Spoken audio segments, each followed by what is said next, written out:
Assalamu alaikum. Welcome to the Mansuri Show. I'm your host, ARY Mansuri, and this is my distinct honor to have a very, very prominent Pakistani American guest with us today. He is a very compassionate philanthropist, a true visionary, someone that is a pioneer of the insurance industry. He has impacted the insurance industry and beyond. His impact is very, very significant. So I'd like to welcome my guest today, Zain Jeewanjee. Assalamu alaikum, Saab, and what a pleasure to be with you. I recall some many decades ago, Of course. that you led this in the digital age when you started on this. So I've followed you for many, many years. So it's an honor to be here sitting next to you. Thank you so much. It's honor is mine, sir. Before we dive into the conversation, I'd like to share this short video about Mr. Zain Jeewanjee and his incredible journey. So please watch this video. Born in Nairobi, Kenya in 1955, Zain Jeewanjee is a trailblazing entrepreneur and philanthropist whose contributions have left a lasting impact on the insurance industry and beyond. At an early age, his family relocated to Pakistan, where he attended Karachi Grammar School. March of 1983. I'm about 23, 24 years old. Very quickly, in a short period of time, and about 6 months later, I've incurred a huge amount of medical bills for treatment to my child, my third child, son, who then we later lost. In 1983, he moved to the United States, where he revolutionized the market by launching the country's first genuine travel medical insurance. Now, in his own words, Zain Jeewanjee shares his journey to the United States and how he founded Jeewanjee. And when we called to inquire why, we were told, "Oh, I did not know that this is not covered." And I think it was that very statement that emotionally drove me into creating Jeewanjee. Fast forward a few years, and the internet explosion. Again, we thought it'd be wonderful that we could create the first company, and we were, that would deliver a policy online. So the customer gets it quickly, gets an authentic policy, can read it online, can see all the exclusions, what's covered, what's not covered, all online. We wanted to make sure that we took care of the traveler. Paving the way for a new era in travel medical insurance.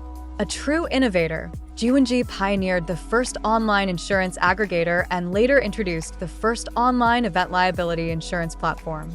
Today, he is the founder and CEO of Insure123.com, a company that continues to lead in the insurtech space. Beyond his business ventures, Jeewanjee is deeply committed to philanthropy, focusing on uplifting underprivileged communities worldwide. His charitable initiatives include Doctors for Help, which mobilizes medical professionals for disaster relief, and the Imam Ali ibn Abi Talib, endowed Faculty Chair of Wisdom and Humanities at Habib University in Karachi. In recognition of his remarkable achievements, Pakistan's ambassador to the United States, Masood Khan, honored him at a special event in New York, highlighting his pivotal role in the global insurance industry and his dedication to fostering professional communities.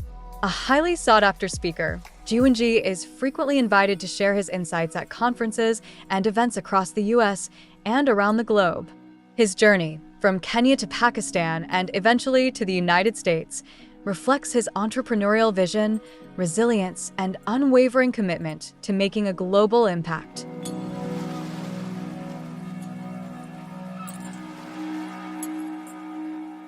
Mr. Jeewanjee, I'd like to begin by asking you about your childhood. So you were born in Nairobi, Kenya, but at a very early age, you moved to Pakistan and you grew up in Karachi. And you've had a very unique experience studying with some of the folks that are very, very prominent and very famous now. So can you please share with us your early childhood and your educational journey? So I've been very fortunate. I'm actually writing a book right now, and the title of the book is "I Get Everything in Life 2 days Before I Need It." I believe we all are born with a diagram and a fate, and we're gifted with this.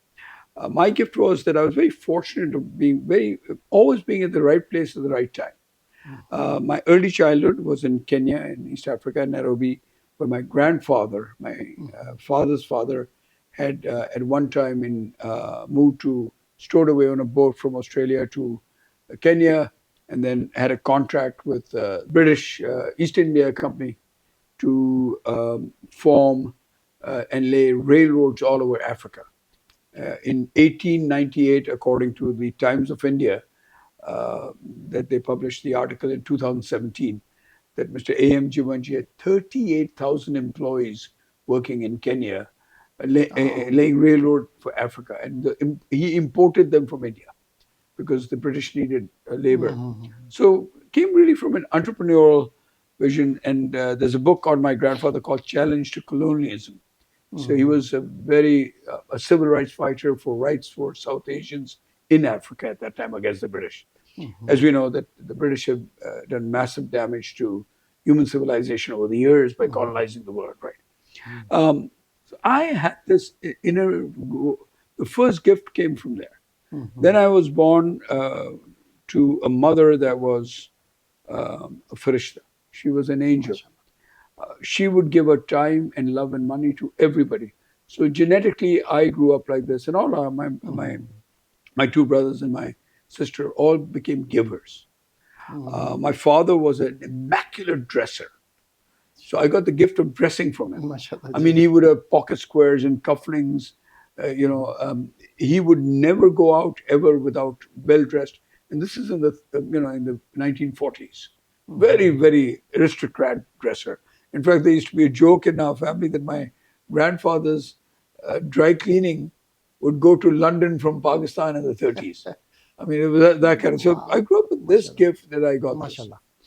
I was born in a very nice neighborhood in Pakistan at that time in Karachi, called Queens Road. We lived with my grandfather's house, Mr. Nurdin Tapal. And my mother was from Tapal. My father was Jeewanjee. My mother was Nurdin Tapal's daughter, Batul Tapal. And we had a very nice life. We went to Karachi Grammar School. The batch I went to was very unique. I got a double promotion from kindergarten to first grade. And I landed up in a class with Murtaza Bhutto being in that class, the president, Asif Zardari. And it was just an incredible class. Everybody was the who's who. At that time, there was a very small number of contingents that went to the Cambridge system. So it was a privileged view. Right. So grew up with them, learned so many things from them. That was very, very fortunate. And I was in grammar school, did my O-levels, sorry. And then East Pakistan became Bangladesh. Yeah, 71. In 1971. And my grandfather had factories in East Pakistan and West Pakistan. And we lost, they lost Pakistan Welding Electrodes in East Pakistan. They lost Tiger Road factory and a couple of industries that they owned. But so financially it was very difficult. At that time, I must have been in 1971, would make me 16 years old. 16 years old. 15 and a half or 16 years old. I had a jacket with me, a Levi's jacket. One of my friends wanted it. So I said, let's get a copy banate and we'll make a copy of it. And there was no denim in Pakistan at that time. And there was no ready-made clothing for men at all. Yeah, at that time, 71. So I decided to make a copy of it. So I went to my tailor. I said, make a copy of this jacket.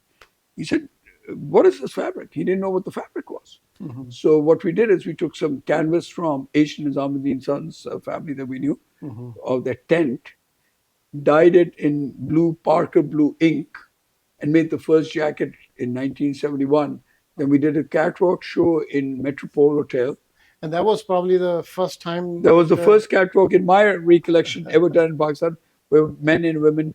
The Minister of Finance today, Foreign Minister for Investments, Mr. Naeem Zamindar, who's also was the one of the co-founders of Wateen, did an exit, brought Art of Living into Pakistan. He was 8 years old, so I tell everybody, first job he had was with me because he was my model when he was 8 or 9 years old in that catwalk. And it was a wonderful experience at the Metropole Hotel. Right. We conducted that in February 1971. And that was the first catwalk. And that business became very successful. So you, like you mentioned, you are a serial entrepreneur or very trailblazing entrepreneur. So starting your own business at the age of 16, and since then I've known you for a few decades here. I've seen you just achieving higher and higher goals. And so tell us a little bit about, in the insurance industry, you came to United States in '83. That's and right. then you started, from your clothing business, you switched to insurance. And you're an innovator. You introduced several products that did not exist before, like the travel insurance. And also in the insurance technology, you're the first one that introduced a lot of different, insure products. So tell us a little bit about that. Yeah, and we must not lose humbleness. So I've got to tell you that everything I've got is a gift, really, from Allah Subhanahu wa Taala, and the Creator decides who gets what, right? And I've been very fortunate. So my journey coming to America was totally not planned out. 1979, I got married to my wife, Farzana. 1980, my first child was born, and Mizwa. And she passed away at the age of 6 months. About 5 or 6 months later, my mother died. She had gone for some knee injury to Mideast Hospital, and they overdosed her with something and killed her. And then about 8 or 9 months later, my father, who used to be a chain smoker, died of emphysema. And then about another 6 months later, my third child was born. His name is Ali. And the doctor at that time, Dr. Ghaffar Billu, was a world-renowned at the United Nations, also a very renowned child specialist. He said, this child is having the same problem. Your first child died. Your daughter's second one didn't have it, but this child has the same problem. But we studied it, and that ailment usually happens only 1 in a million, and never in 2 in a family. Records in it. So with the hope that that's not true, we went to other specialists in Pakistan, some in Karachi, some top doctors, and we were led to believe that this child is okay. So we brought him to San Francisco for treatment. Unfortunately, at the age of 6 months, he died. Ali died, and we were left with a huge amount of medical bills. At that time,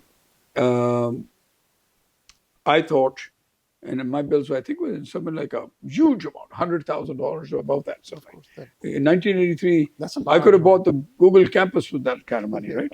It was a lot of money. So I decided, I started working all night at the gas station, and in daytimes I work at odd jobs. But what I did inherit from both my mother's father and my father's father is innovation and a fighting. Because when East Pakistan fell, I remember my Khalu, Fakhruddin Melwala, somebody had, he had lost a lot because they nationalized shipping also. Bhutto had nationalized, so they'd lost everything after the 71 war. When Bhutto came in, he nationalized everything. And he was pretty calm about it. He said, Maine pehle bhi, I made it before, I make it again. So that resilience in entrepreneurship is very critical, risk-taking. So I had that in me. So I decided I'm going to open up a company to insure people, not travel insurance, but medical insurance for people who come into the US. Okay. So it's a little different. It's for people who travel, but it's different. Travel insurance always existed. It just said when Travelers Insurance, the company which sells property and casualty now, originally started as a travel insurance policy in the, I think, 1930s. But they never sold medical insurance coverage for people who come into the US. That was for you and me when we travel outside US and flight delay or something like that, or death in general. So I created that policy. And again, as fate would have it, Silicon Valley suddenly exploded Of course. with foreign nationals coming here. Yeah. The The tech. South Asians were opening up companies, but what they were doing is ensuring the employee on H1, his Right. wife would come on H4 and they wouldn't give him any insurance. She would not have, or he, his spouse, would not have a social security number, so they couldn't buy anything. Well, I just created a product in the closet for my son's need, Yeah. and it suddenly became a household name. So Jeewanjee was just all over. The company that I opened was Yeah. G1G.com. And then that happened. And then, of course, in the early 90s, all my friends were mid 90s were making .coms and becoming billionaires. Right. So I, being a Gujarati, I said I should become a billionaire. So I said, if I put a .com, I'll become a billionaire. Well, that's not really true. But what happened is, it doesn't happen by putting a .com. But we put a .com, we struggled hard, and we were fortunate enough to introduce an online policy, the first of its kind, an Right. aggregator in the world. Yeah. That's So the first online from click to buy was created in 1997. right. So almost 25 years ago, a quarter century ago, way ahead. You hear a lot about insurtech right now and AI and all that. We did it in 90. And then thanks to a very good friend of ours, Tariq Khan, who used to work at MetLife at that, a senior marketing guy, or the Open Global President today, he introduced us to MetLife, and then we made a contract with MetLife. So MetLife from 2001 all the way to 2016 sold our product through its distribution. So this is an unknown secret that MetLife used to sell our product and our aggregation model for almost 17 years. That's incredible. But don't you have such a similar relationship with Cigna and Lords of London? We do have it. Many we can't disclose publicly, the confident, but a senior, one of the largest medical insurance companies in the world. There are 3 or 4. There's Aetna, Cigna, and Blues and Cross. One of them, name I don't want to mention publicly because we're not supposed to, their international plan runs on our license. So because we manage their surplus lines license sold in the US. And it's a Fortune 500 company. Oh, that's so they run their operations in America, international operations, under my license. So I'm the license holder for that company. That's incredible. It's again luck. It's a lot of luck and hard work. The old saying, the harder I work, the luckier I get. You're a family man. You're very big in supporting your family. So you have 3 kids, 2 boys and a girl. And now I specifically remember about a few months ago, you organized or arranged event at the Capital Club in San Jose for Friends of Pakistan's meeting with the Ambassador of Pakistan, Mr. Rizwan Saeed Sheikh. Now, I met your daughter at that event, and I asked her to, how can she describe her dad in one word? And so what she said, I found it very profound. She said, the one word that describes my father is visionary. And then I know that another, she is involved with Open. I mean, you were one of the founders of Open, I believe. I'm not the founder, but I'm early in Silicon Valley, yes. Yeah. I was in the team that started in Silicon Valley at the time. Umair and a couple of other guys started. People who started were in Boston first. I knew them very well because I used to do the insurance for their company. So I knew them. So I knew the founders, but I wasn't the founder. What I did find is before that there was an organization called PISA, Pakistan Engineer Scientists Society, where Mehboob Akhtar, Javed Elahi, Idris Kotari, and I was the secretary for that. That was in the 80s. So I was part of that. So I was in there's another organization called TIE. TIE.org, which is now one of the largest global organizations in the world for entrepreneurs. I think 87 countries, if I'm not wrong. Yeah. I was just speaking at the TIE Canada 2 days ago in Toronto. So there I was not the founding team. The founding was Kanwar Rekhi, Kailash Joshi, H.A. Patel, late Dr. Akram Chaudhary, the professor. And I think after 1 month of the founding, I got involved with them and became a charter. So, and then I was the only, with Dr. Akram Zain, the Pakistani, all the way till 1997, 98, till Safi Qureshi, we pushed him in. No, 2000. We brought him in. Then I founded with Safi Qureshi the chapters in Lahore and Karachi for Of Thai. Thai? Oh, Yeah. okay. With Sayyid Babar Ali and Yeah. Zakir Hussain of Abi Bank Of course. in year 2000. We took the team there. Babar Saab came to my office. Babar Saab is not a legend. He is beyond legendary. Of course. Probably one of the finest humans on this planet, not Pakistan, on this planet. Visionary, entrepreneur.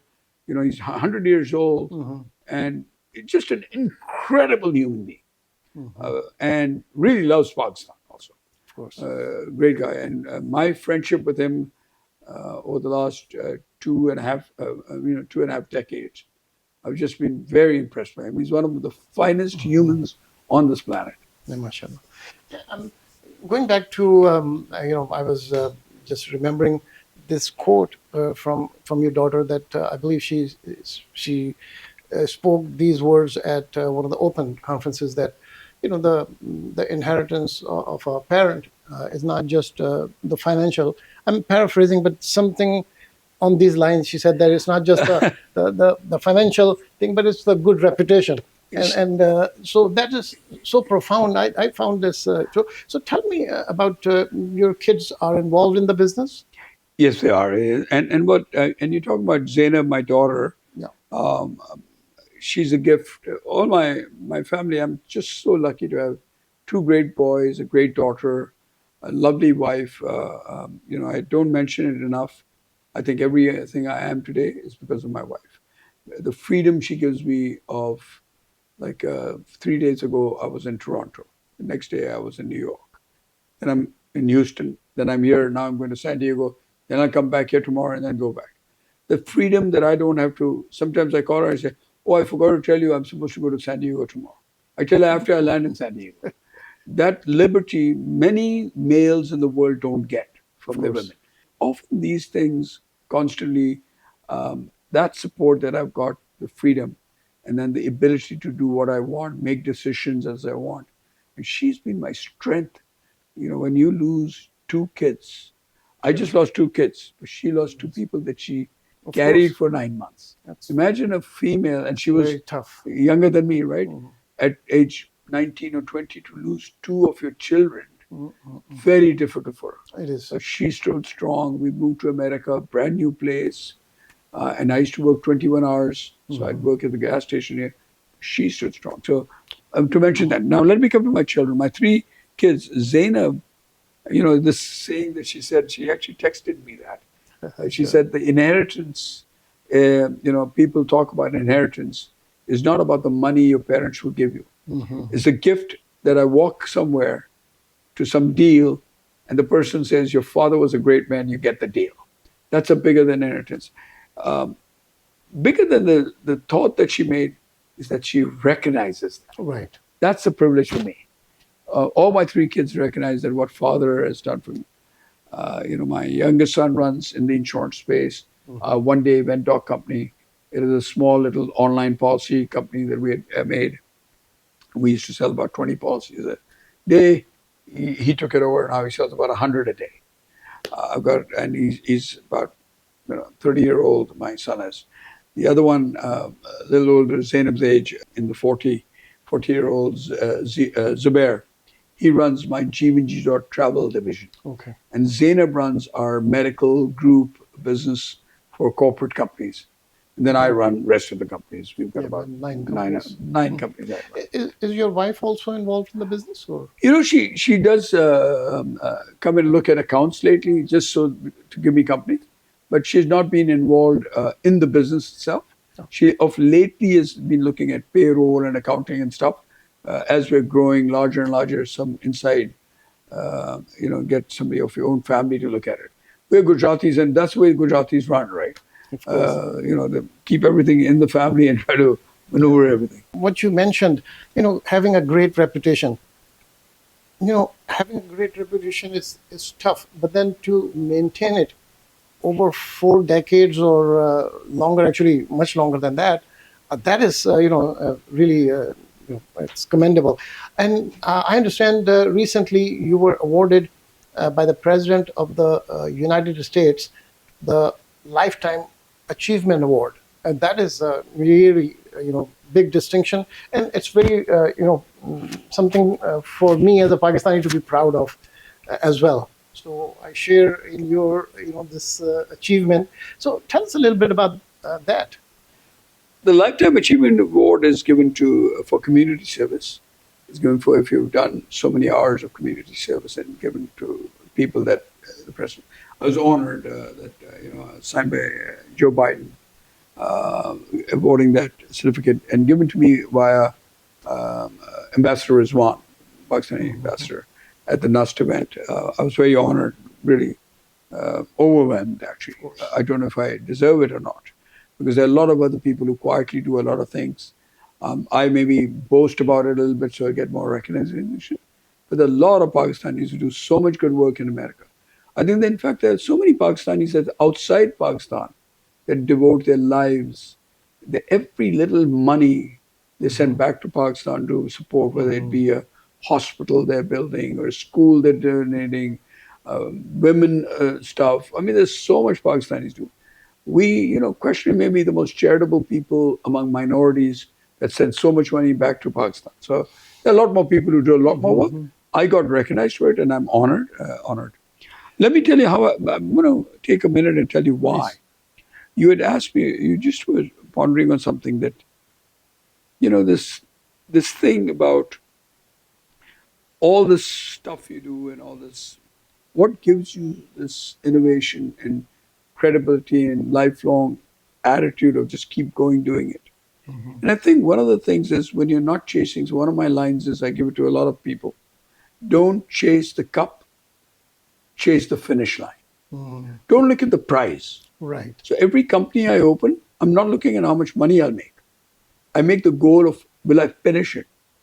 And then when you're doing the finished product, don't be satisfied till you think this is the best product ever. And when you complete the best, I don't think this is as good. Let's make it better.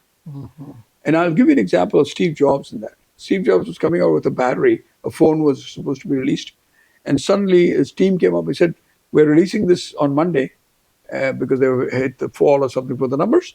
But, we can increase the battery life by 3 more hours. And but if we do that, then we can't release it for another 2 months, and we're close to being bankrupt right now. We won't have the money. Our funding is we don't have the funds. Steve Jobs said, I would be embarrassed to release a product which I know can be done better because the fear of bankruptcy. I'd rather wait and build the right product and sit it down. So we evolve it. So when you work towards making something better, you only raise your own standard. Right. Because once you drive a Mercedes-Benz, you won't enjoy a Civic. So if you, and I'm looking at the way you matched your pocket square and tie, and I love dressing, right? Once you've done that, next time you will not feel happy unless it's matched. Exactly. You get, so raise your standard. वो एक शेर है ना कि खुदा आपसे पूछे कि आपकी रजा क्या है? खुदा बंदे से खुद पूछे तेरी रजा क्या है? So get your standard high, I think, and then don't chase the money. I see. That's where you become a visionary, because then you explore. So now, one of your reputation is you're very well known for mentoring the startups and giving advice to the young entrepreneurs. So what would be some advice that you would give somebody now with the artificial intelligence and all these technologies now available? What would be your advice to a young entrepreneur? Yeah, I don't know if I'm the most qualified person to answer, but I'll give you my viewpoint. Artificial intelligence is going to be all over. Everything, every single thing that you and I are doing is going to be done differently very shortly. Whether it's going to be 12 months or 18 months, we don't know, but it's going to change. Everything we know as it works today will change. I heard just some a group of very renowned people talking about what you do is now the target should be, instead of hiring experienced people, hire people who understand AI. I see. Because what happens is because the LLM, the artificial intelligence, ChatGPT will do things much faster for me than I was doing on my own before. So your speed of delivery will go up. So what you used to take 8 hours to do, now you can do in 2 hours or less. So that means you've got 6 more hours for innovation. That's the age everybody should go on. So for startups, I would think right now, if you're looking,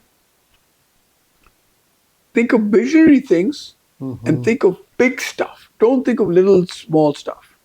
For people in Pakistan, my suggestion would be don't look at just Pakistani markets. Go for the world's largest. America is a 24 trillion market. China is 14 trillion. Japan is 4.5.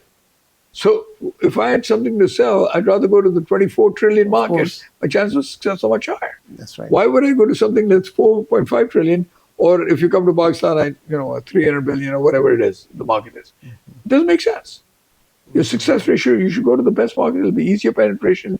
People will give you money. You'll get funding easier. Just go ahead. And don't have any fear.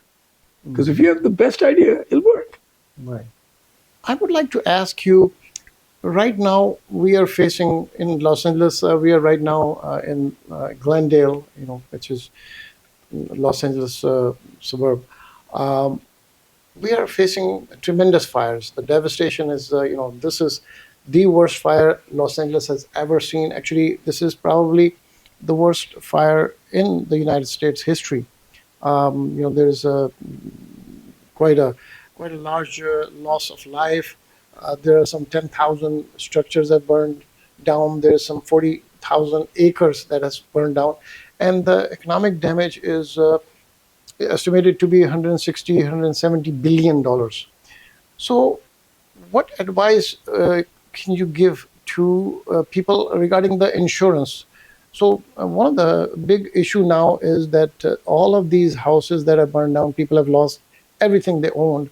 So this would be a major, struggle for everybody to get, compensated for their loss. And the insurance, and in these areas, in Palisade and all those areas that were affected, insurance companies had pulled out a few years back, and some of them are not insured. So from an insurance perspective, how do you see the situation?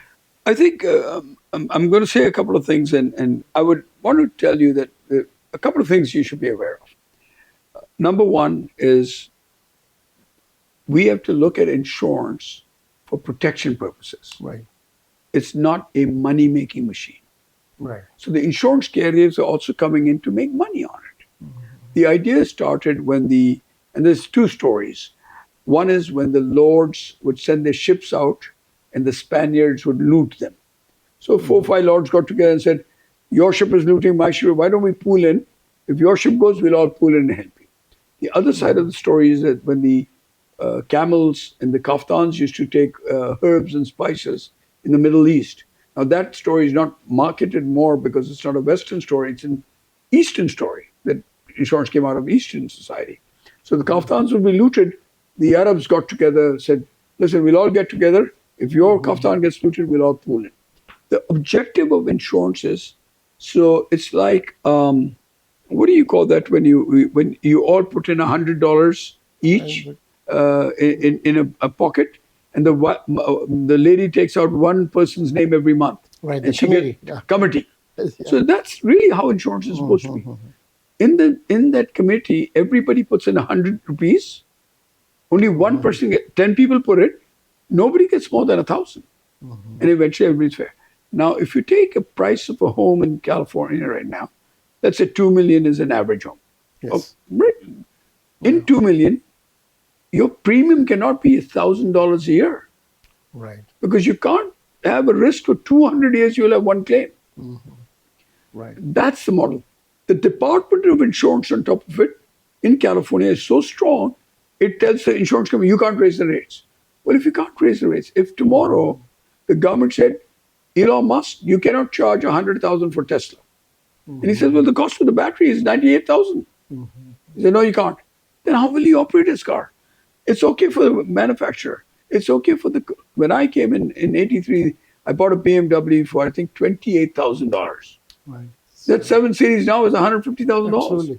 Your home insurance was $476 in 1980s. It's only up to $1,500 now. Right. It doesn't justify it Absolutely. because the consumer's not. And consumers have been, I think, and people who hate me on viewers out there is not going to love what I'm going to say. I think the American, and I'm an American, right? I think we have been melted down with the story that insurance is bad. But you know what? They're not that bad. Give them a chance. In medical, they've got to operate in 85% claim and 15% of the Obama fix that to a certain degree. On auto insurance, you look at the car insurance. You pay about $1,000 on a $100,000 car. That means in 100 years you're going to have one accident. Or out of 100 customers, only 10% of them, 1% can have an accident. 1% is a very low number.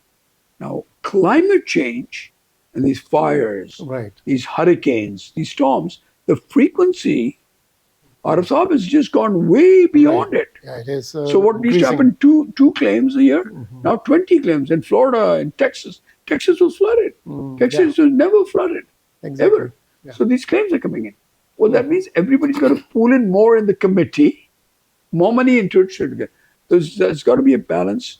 We need somebody who comes in Department of Insurance in California. That's an insurance background. You have politicians who don't get it. They don't understand it. They don't know anything about insurance. And they just say, you can't raise rates.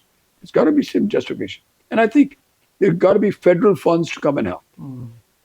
There's got to be federal funds on floods and disasters, just like you have the flood program. Yes. You could have a fire program and different programs. And, federal programs, and they'll have to cut somewhere else. Maybe they can cut down on arms. Yeah. I mean, thank you so much for sharing your insight on this, because you're the top expert in the nation, because you are licensed to provide insurance in all 50 states, and your insurance company is rated in the top 20 best benefit providers. We're not an insurance company for that. We're an insurance broker. We're rated in the top 10, 20 on and off in the U.S. And we do benefits. We're not a company. We are a carrier. We also own a syndicate in Lloyd's. We have a partnership relationship, but that's different. On the medical side, we are a broker. But we work with all carriers. So, something like 3,000 insurance companies we work with. Yeah. Very impressive. Now, we've talked about many facets of your life, and you are, multifaceted, because you have excelled in so many areas. But one of the areas that you excel in, which is just phenomenal, is philanthropy. You have supported the charities and many causes. So I'd like you to please tell us a little bit about your philosophy and how do you choose who to support, and just overall your efforts. So I think I have to thank Safi Qureshi, Kanwal Reiki, Kailash Joshi, these people that made Thai and open originally. My intent, I joined them. At that time, I just started in the insurance trade. I had no intention of helping Pakistan or entrepreneurs. My intention was I'll get in there, I'll get connected with Safi Qureshi, and I'll sell them insurance. The objective was just personal gain. But what happened in Transported is that we were driving back from the Thai's first event at Thai Silicon Valley. And Kanwal Reiki was driving back and he said, you know what, Zain, this is not about you, it's about giving back. And it just changed my life. So initially I got into, if you're going to start namaz just for showing off, it's okay. Because eventually once you get the rewards, you would do that. In fact, I'm almost guilty of that because I wanted to impress somebody. So I went to a Jummah prayers just because they were all going. I used to have a boutique in Pakistan. And I'm a Bori, and they would all go to mosque. So I said, I can't sit in here. But they think I don't read a mosque. I used to go. And then I became Fajr, and I've never left Fajr prayer since then. Read it all the time, because then I got the benefit of it. So my charity started, I had to, early about 40 years ago, 45 years ago. But then I started working. Currently I'm doing, I and my wife decided the majority of our assets all the way to education in Pakistan. We have endowed a chair at Habib University. Habib University is an incredible institute. Right. We've endowed a chair on Imam Ali Chair on wisdom and humanities. And then we also just did something with IBA to facilitate Stanford University having a program with IBA. Right. I don't know the other donors in that, but we give some money. I've been on the board of Lums University for, initially I founded the board itself in 23 years ago. And currently I'm on the board of Friends of Lums USA, the USA division. So I think education is the only answer, and empowerment of women.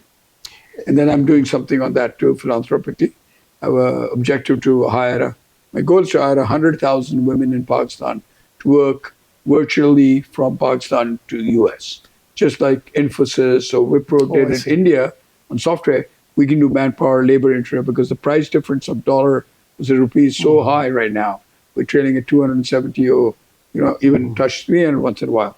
That makes us very powerful. It's a great asset to have to convert that. And our women are very smart. Yes, they have a lower accent than Philippines and India. And if they can concentrate and dedicate and work hard, I think we have a gold mine to explode. Of course. I'd like to ask you, what message would you like to give to the community, especially the young members of our community, who would like to follow in your footsteps? Well, you don't want to follow my footsteps because I'm not really the best. There are some wonderful mentors you can find. Start participating. If you want to be in the community, get involved. I see. Go and meet. We are very fortunate. We have people like Raghib, and we got people like Idris Kutari. You got people, so many great people. Tariq Farid of Edibles. These guys are blanking out to help you and mentor you. Take the advice. Take the knowledge from them. You sit 5 minutes, go and tell them your problem. They're listening to you. Those kinds of people you can't even get a hold of, and these are available. Get involved and open. That's the first advice. Don't ever think, if people tell you it can't be done, all the more reason you try it. Why? Because if you tried and it can't be done, then you didn't fail. Nobody else could do it. But if by 1 point of a chance you succeed, you'll be innovation and excellence. Don't work for completion, work for excellence. That's one thing Pakistan lacks in currently. We look at shortcuts. We shouldn't do that. जो काम हो रहा है उसको अच्छे से अच्छा करो. Good. Do it better than you can. Well, thank you so much. It's been very fascinating. I can talk to you for hours. It seems like there is so much knowledge that one can gain by just listening to you. And I really appreciate your time. And thank you so much. That's all the time we have. Please keep watching The Mansuri Show. Keep sending us your comments at the address on your screen. That's all the time we have. Please take care of yourself. Khuda Hafiz.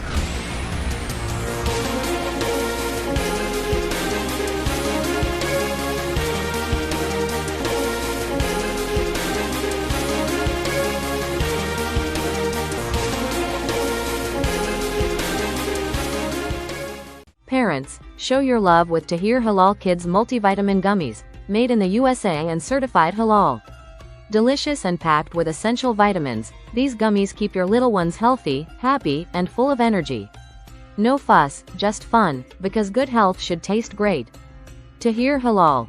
Love, nutrition, and care in every bite. Tahir Products. आपके खानदान की सेहत के लिए बेहतरीन हलाल vitamins और supplements, खालिस, मियारी और फखर के साथ अमेरिका में तैयार करदा. Kaba Fusion is a pharmacist-owned, patient-focused team of professionals with over 30 years' experience providing intravenous medication to patients in the comfort of their own home. Founded by Dr. Sohail Masood, Kaba Fusion has 7 state-of-the-art pharmacies located across the country. Visit us at kabafusion.com to learn more about the benefits of in-home infusion therapy.